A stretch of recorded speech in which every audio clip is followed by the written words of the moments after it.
The AT&T Nations Football Classic is this weekend, and here with more about the big event is the senior advisor to the president of Howard University, Dr. Alvin Thornton. Thank you for joining us today. Well, thank you for having me. We've had an incredible weekend and week with the anniversary of the March on Washington, and this is an anniversary year for the civil rights movement as well. Let's start by talking about Howard University's role in the civil rights movement and where we are today.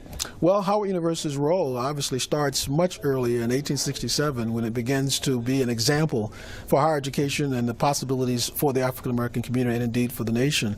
And if you walk up just before the march, the jurisprudence that advocated for desegregation of our nation, for pluralism and democratization, starts with the great genius of Charles Houston, the former dean of our law school, and his great son, Thurgood Marshall, who actually wrote the jurisprudence for Brown.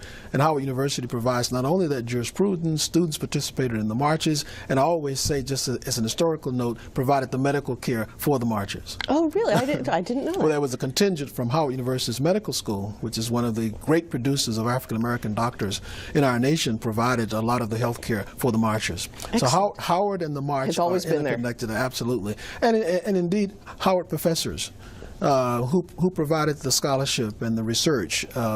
In fact, people like John Hope Franklin and others who were scholars at Howard provided a lot of the historical information that led to the advocacy for the march. Now, many people say in this day and age, we have an African American president.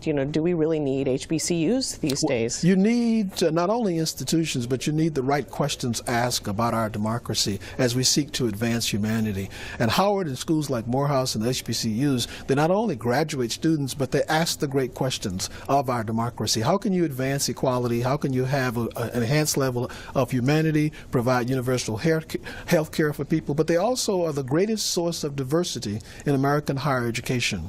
They are major institutions in the communities where they live, so they are unique in that sense.